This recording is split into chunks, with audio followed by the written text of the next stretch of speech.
সালের নতুন আপডেট অনুযায়ী কন্টেন্ট মনিটাইজেশন অপশনটি পেতে চান, ঠিক আছে, তাদের জন্য মাত্র 2টা কাজ করতে হবে। ঠিক আছে, 2টা কাজ করলেই আপনারা কিন্তু এই কন্টেন্ট মনিটাইজেশনটা কিন্তু পেয়ে যাবেন। ঠিক আছে, তো কোন 2টা কাজ করতে হবে আমার এই ভিডিওটা সম্পূর্ণ দেখেন, তাহলে কিন্তু আপনারা অতি সহজেই আপনাদের আইডি বা পেজের মধ্যে কন্টেন্ট মনিটাইজেশন অপশনটা কিন্তু এনেবল করতে পারবেন। ঠিক আছে, তো তার জন্য সর্বপ্রথমে কি করবেন, আপনারা চলে আসবেন আপনাদের ফেসবুক অ্যাপসের মধ্যে। ফেসবুকে আসার পরে আপনারা কি করবেন, এই 3 ডটেতে আসবেন। আসার পরে এই জায়গা থেকে আপনারা চলে আসবেন প্রফেশনাল ড্যাশবোর্ডে।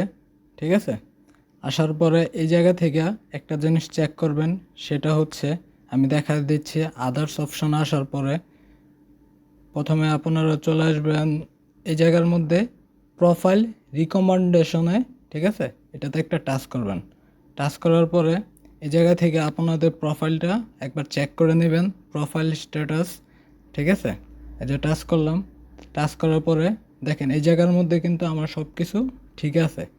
তো আপনারা আপনাদের অ্যাকাউন্ট বা আইডিতে এই জিনিসটা চেক করে নেবেন। ঠিক আছে, চেক করে নেওয়ার পরে আরেকটা বিষয়, সেটা হচ্ছে আপনারা চলে যাবেন আপনাদের আইডিতে আসার পরে আপনারা চলে আসবেন সেটিং অপশনে। ঠিক আছে, সেটিং অ্যান্ড প্রাইভেসি, এটাতে আসার পরে এই যে সেটিংয়ে টাচ করবেন। টাচ করার পরে আপনারা চলে আসবেন সিমোরে। ঠিক আছে, আমি মার্ক করে দেখাচ্ছি, কারণ এই জিনিসগুলো কিন্তু করতে হবে, তা না হলে কিন্তু আপনারা যদি এই জিনিসগুলো না করেন তাহলে কিন্তু এটার মধ্যে এলিজিবল হবেন না। ঠিক আছে, তো আপনারা এই যে অপশনটায় এটার মধ্যে চলে আসবেন। ঠিক আছে, আসার পরে আমি দেখাচ্ছি। আসার পরে এই জায়গার মধ্যে পার্সোনাল ডিটেলস যেটা লেখা আছে মার্ক করে দেখাই দিচ্ছি। এই যে পার্সোনাল ডিটেলস, এটাতে টাচ করলে আপনারা আপনাদের যেই ইমেল দিয়ে ফেসবুকটা খুলছেন, ঠিক আছে, বা নাম্বার দিয়ে, সবাই বিশেষ করে ইমেল দিয়ে খোলা থাকে, তো ওই ইমেলটা একবার চেক করে নেবেন। ঠিক আছে, চেক করানোর পরবর্তীতে যে কাজটা আছে সেটা হচ্ছে আপনারা ডিরেক্টলি ব্যাগে চলে আসবেন। ঠিক আছে, তো ব্যাগে আসার পরে কি করতে হবে দেখাচ্ছি। আপনারা ডিরেক্টলি চলে আসবেন আপনাদের ফোনের যে প্লে স্টোর অ্যাপসটা আছে এটার মধ্যে। ঠিক আছে, এই যে আসলাম। আসার পরবর্তীতে কি করবেন, আপনারা যেই ইমেল দিয়ে, ঠিক আছে, যে ফেসবুক আইডিটা খুলছেন ওই ইমেলটা এই জায়গার মধ্যে লগ ইন দিবেন। ঠিক আছে, প্লে স্টোরে ওই ইমেলটাই লগ ইন দিবেন। ঠিক আছে, দেওয়ানোর পরে কি করবেন, আপনারা সার্চ অপশনে ফেসবুক লিখবেন। তো এই যে ফেসবুক লিখলাম, লেখার পরে দেখেন ফেসবুক কিন্তু চলে আসছে। ঠিক আছে, তো এটা এই জায়গায় টাচ করবেন। টাচ করার পরে আপনারা নিচে আসবেন। নিচে আসার পরে দেখেন মেন কাজটা কিন্তু এই জায়গায়। ঠিক আছে, তো আমি দেখা দিচ্ছি। এই দেখেন মেন কাজটা কিন্তু এই জায়গাটার মধ্যে।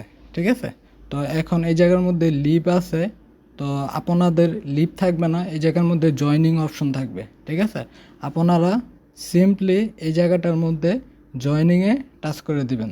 ঠিক আছে, জয়নিং হওয়ানোর পরবর্তীতে কি হবে, আপনাদের যে ফেসবুকটা আছে, অ্যাপসটা আছে, এটা কিন্তু আপডেট যাবে। ঠিক আছে, আপনারা সিম্পলি এই জায়গাটার মধ্যে ফেসবুকটা আপডেট দিয়ে নেবেন। ঠিক আছে, আপডেট দেওয়ানোর পরবর্তীতে ওই ফেসবুক কর্তৃপক্ষ থেকে আপনাদেরকে কিন্তু কন্টেন্ট মনিটাইজেশনের যে অপশনটা আছে এটা কিন্তু আপনাদেরকে দিয়ে দিবে। ঠিক আছে, তো আশা করি সবাই বুঝতে পারছেন। আর যারা যারা না বুঝতে পারছেন তারা আমাকে কমেন্টের মাধ্যমে জানাবেন, আমি আবার চেষ্টা করব আপনাদেরকে সুন্দর করে বুঝিয়ে দেওয়ার জন্য। আরেকটা কথা, যারা আমার চ্যানেলের মধ্যে নতুন, প্লিজ আমার চ্যানেলটা সাবস্ক্রাইব করে রাখবেন। ঠিক আছে, একটা করে লাইক করবেন, একটা করে গঠনমূলক কমেন্ট করবেন আর শেয়ার করবেন, কারণ ভিডিওগুলো কিন্তু আপনাদের জন্যই তৈরি করা হয়ে থাকে। ঠিক আছে, তো সকলকে অনেক ধন্যবাদ। আসসালামু আলাইকুম।